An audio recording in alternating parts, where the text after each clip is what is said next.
Bem, na aula de hoje, nós iremos estudar um assunto que é muito conhecido em controle, que é sobre as funções de transferência, né, que é um modelo matemático para o meu sistema. A gente vai focar aqui em funções de transferência para sistemas físicos, que é o foco da nossa disciplina de controle. Eu coloquei aqui para vocês um esquemático aqui com 6 passos, né, que consistem os passos para nós projetarmos um sistema de controle. Bom, então o primeiro passo é onde a gente vai conhecer a planta, vai conhecer o processo, né, processo físico, e a gente vai conversar, né, com quem está contratando a gente, vamos entender qual que é o processo dele, o que ele quer controlar, onde que ele quer chegar, qual é o objetivo desse processo dele. A gente vai entender de forma geral o problema, né. Após nós entendermos como funciona esse processo, a gente vai passar para o passo 2, onde a gente vai desenhar um diagrama de blocos, mas bem simplificado, com cada uma das partes principais, né. Depois a gente passa por uma etapa chamada etapa 3, onde a gente vai transformar esses bloquinhos em sistemas físicos, esquemas físicos, ou seja, se eu tenho um motor, eu vou desenhar um motorzinho elétrico, se eu tenho um circuito eletrônico, um circuito elétrico, a gente vai desenhar, se eu tenho um mecanismo, se eu tenho uma peça mecânica, né, eu também vou desenhar e vou esquematizar como se relacionam essas partes, tá. Depois, no passo 4, é onde a gente vai pegar e vai escrever uma função matemática, uma representação matemática para cada um desses componentes que nós levantamos, né. Eu posso fazer uma função matemática no domínio da frequência complexa, né, que é o caso que a gente vai utilizar aqui em controle 1. Eu posso utilizar outras representações, como o modelo em espaço de estados, que é um modelo no tempo. A gente vai ver lá na disciplina de controle 2, tá?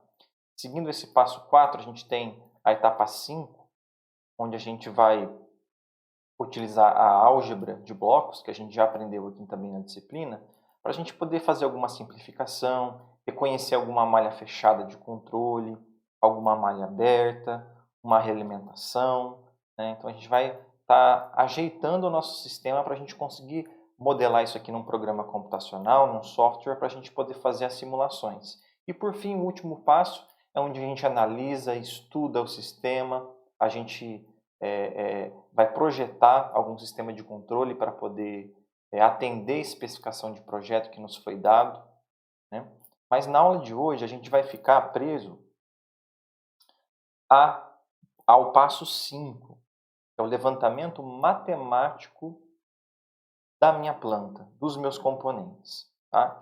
Então, o que eu posso relacionar a respeito desse passo 5? A gente pode fazer um levantamento, da função matemática de um sistema, né, um modelo que represente ele, de 2 maneiras. A gente pode, utilizar as leis físicas de cada componente. Então, se for um circuito elétrico, a gente vai lá pegar a função do capacitor, do indutor, do resistor, as leis físicas, né. E a gente vai conseguir, então, construir um modelo matemático baseado nessas leis. A gente vai lá no catálogo do fabricante, dos equipamentos, a gente vai levantar esses dados para conseguir levantar essa função. Mas muitas vezes, em muitos casos, nós não temos aí acesso ao, eh, ao todos os componentes desse sistema. Ou mesmo se nós tivéssemos, às vezes seria, a gente gastaria um tempo muito grande em estar fazendo um levantamento detalhado desse sistema. Então existem outras formas de se levantar esse modelo matemático. Uma delas é através de ensaios, né. Então a gente vai lá em campo, a gente vai levar os nossos equipamentos, vamos aplicar entradas, fazer leitura de saídas de sinais, ou a gente vai levar um equipamento lá para o nosso laboratório, onde a gente vai fazer vários testes. E com os resultados desses testes, eu consigo, então, levantar uma função matemática que represente o resultado daqueles testes que eu fiz. Por isso tem que ser testes baseados num método, né. Então, também tem uma parte de controle que estuda só sobre isso, que é a respeito de identificação de sistemas, tá. A gente também vai ver isso aqui um pouquinho lá em controle 2 e tem uma disciplina específica do curso, né, das ênfases de controle que trata sobre isso também, tá? Outro ponto importante que a gente deve ficar atento também é em relação às linearizações. Então, é muito comum a gente ter a presença de elementos não lineares, né? Funções não lineares, né? Funções matemáticas. Como que a gente vai fazer essa representação para a gente conseguir transformar num modelo capaz da gente conseguir trabalhar com ele? A gente vai precisar utilizar alguma ferramenta para a gente conseguir linearizar esse sistema, ou seja, a gente vai pegar um ponto de operação desse sistema e vai linearizar o sistema em torno desse ponto de operação, né? Para que pelo menos ali o sistema operando em volta, em torno desse ponto, essa equação seja válida, né? E eu consigo fazer então os meus projetos dos meus sistemas de controle, tá? Então o foco do nosso controle aqui, que a gente chama de controle clássico, é saber a relação entre a saída e a entrada, né, de cada componente, né, desse sistema. A gente assim levanta a função matemática no domínio da frequência complexa. Então vamos definir aqui o que seria então, o que é, na verdade, né, a função de transferência de um sistema. Então se eu tiver, por exemplo, uma equação algébrica diferencial que modela um sistema, onde eu tenha dois sinais, né, eu vou chamar a entrada de sinal R de t e a minha saída sinal C de t, e vamos supor que eu tenha uma função aqui que represente esse comportamento, né, equação diferencial. O que eu faço, então, para conseguir encontrar a função de transferência para esse sistema? Eu vou aplicar, então, a transformada de Laplace, considerando condições iniciais nulas, é uma condição que a gente adota para simplificar o nosso modelo, tá?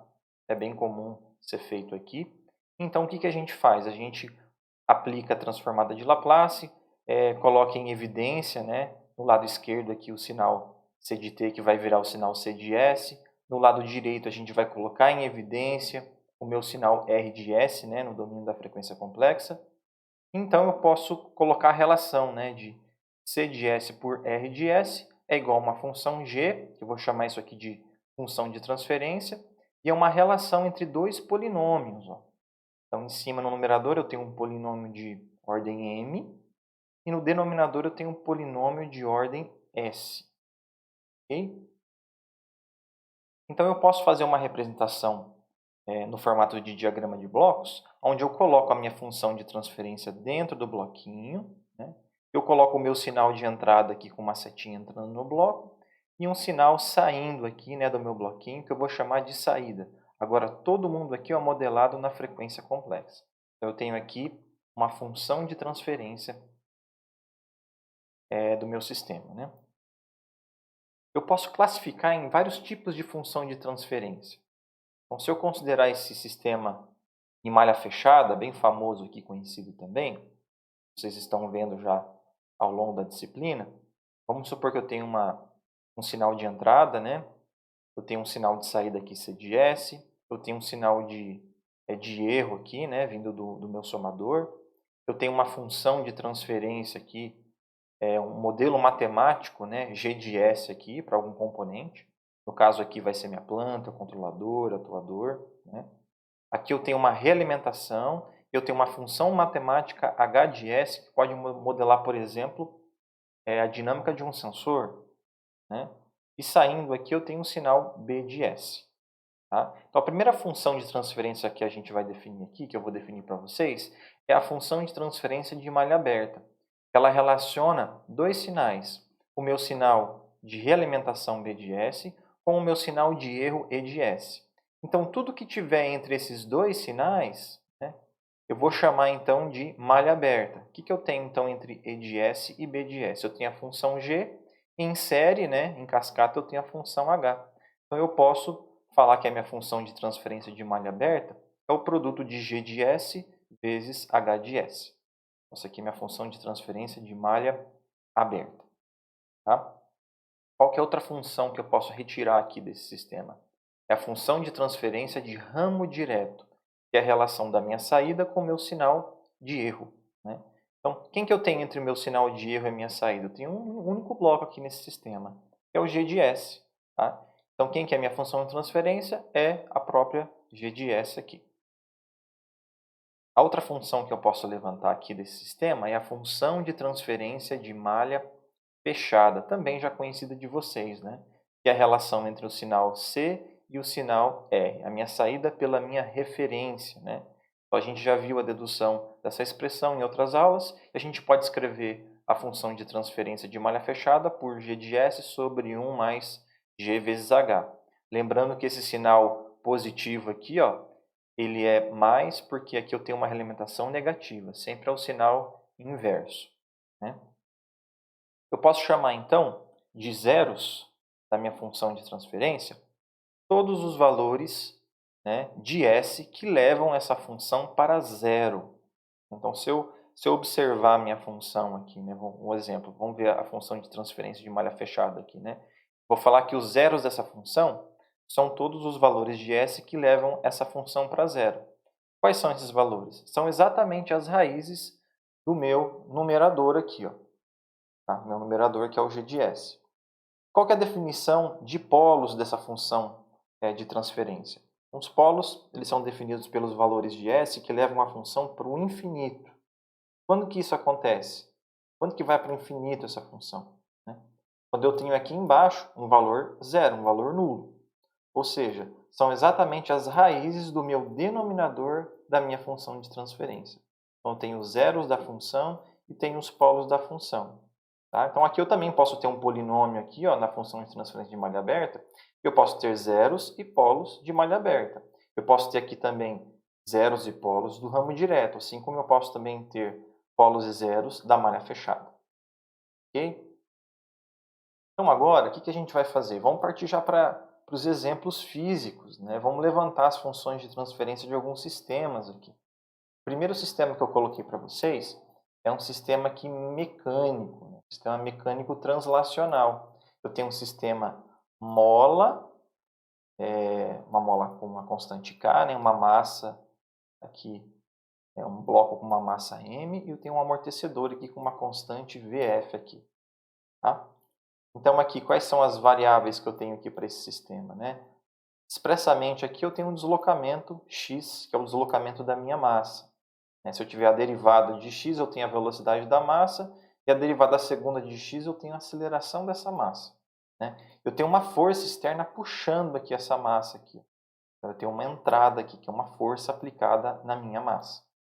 Tá? Aqui à direita eu tenho uma tabelinha que mostra as leis físicas de cada um dos componentes. Ó, eu tenho no domínio do tempo, né? Ó, aqui essas duas abas aqui, ó, a relação de força e velocidade de cada elemento, relação entre a força e o deslocamento de cada elemento, né? As equações aqui. E se eu aplicar a transformada de Laplace aqui, né? Modelar esses elementos no domínio S, eu vou ter essas expressões aqui, K, FVS, MS ao quadrado. Ok? Então vamos lá, como que a gente vai levantar então a função de transferência desse sistema? Vamos fazer o levantamento matemático da função diferencial. Tá? Então, utilizando aqui um diagrama de corpo livre aqui, né, escrevendo as forças atuantes nessa massa, eu tenho uma força sendo aplicada aqui puxando a massa, né? Eu tenho três forças aqui que elas se opõem a essa força externa aplicada a essa massa. Quais são essas forças? A força da mola, que é dada por K vezes X, a força aqui do amortecedor, né? É a constante de amortecimento aqui, vezes a derivada, né, do deslocamento, ou seja, a velocidade, e eu tenho massa vezes a aceleração aqui, derivada da segunda de x. Tá? Então, tem essas três forças aqui. Estamos escrevendo aqui, né, a equação, usando a equação de Newton aqui, a gente tem a força igual a essas outras três forças, as forças dos três elementos aqui. Tá? Então, bem tranquilo. Então, o que a gente vai fazer aqui agora? A gente vai aplicar a transformada de Laplace com condições iniciais nulas para esse sistema. Como que eu faço isso? Então, aqui, ó, m é uma constante. Como que fica aqui no domínio S, uma derivada segunda aqui, né? Então, a gente já viu que pelo teorema da diferenciação, a gente pode escrever essa derivada segunda aqui por S ao quadrado, né? Então, a gente vai ficar m, S ao quadrado, vezes x de S, mais a gente vai ter aqui a constante também, né? E a derivada primeira vai ser S, né, elevado a 1, vezes x de S. Ok, tem outro elemento aqui modelado no domínio da frequência complexa. E o terceiro, que é a mola, vai ser simplesmente K vezes x de S, porque eu não tenho derivadas aqui, né? Então, K x de S é igual à minha entrada aqui, que agora ela está modelada aqui na frequência complexa. Tá? Pode ser, então, um degrau, pode ser uma equação de seno, pode ser várias equações aqui. Então, o que eu vou fazer aqui? Se eu relacionar a minha entrada com a minha saída, quem que é a minha entrada e a minha saída? Eu vou escolher para esse sistema, a minha saída, o deslocamento, tá? O deslocamento desse sistema. E a minha entrada, meu elemento externo, né, é a minha força F aplicada. Então, se eu fizer a relação de x vezes F, né, tirando em evidência aqui o x do lado esquerdo, eu vou ter, então, a expressão, ou seja, a função de transferência, né, desse bloco aqui, dessa função, né, que modela esse sistema, que é dado por 1 sobre ms ao quadrado mais Vfs mais k. Tem uma equação aqui de segunda ordem.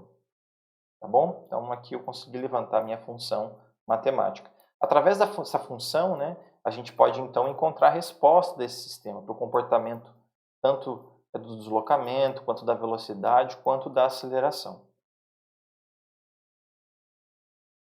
Um outro sistema aqui para a gente reforçar aqui o conhecimento, né, esse conhecimento da função de transferência, eu deixei para vocês aqui como um exercício proposto. Eu coloquei, é claro, um sistema, um circuito elétrico, que vocês já têm bastante familiaridade com os componentes, né? Então, só para relembrar, eu coloquei aqui uma tabela também, com todas as leis físicas dos componentes, e aqui eu tenho um circuito RLC, tá? Então, ó, determine a função de transferência relacionada à tensão do capacitor, né, que vai ser a minha saída, pela entrada de tensão do meu circuito. Então, eu quero uma relação da tensão do capacitor VC, né, pela tensão de entrada no meu circuito. Tá? Então, você vai utilizar as leis de tensão aqui, uma malhazinha aqui, né? Você vai escrever as equações matemáticas e vai fazer a relação entre um e outro. Você pode determinar a equação diferencial que modela esse sistema, né? Se você quiser já escrever diretamente no domínio S também, às vezes você já tem prática com isso, né? Já escreve diretamente no S. Então, você pode escolher, optar entre as duas formas. Tá? Então, isso aqui é um exercício proposto que vocês vão fazer e vão postar lá como uma atividade no Moodle. O outro exercício proposto para vocês também é um circuito elétrico, tá? Mas ele aqui já é um pouquinho mais complicadinho, mas também é um sistema bem simples, tá? Nesse caso, eu quero que vocês determinem a função de transferência. Eu quero que vocês relacionem também a tensão desse capacitor pela tensão de entrada desse circuito. Tá bom?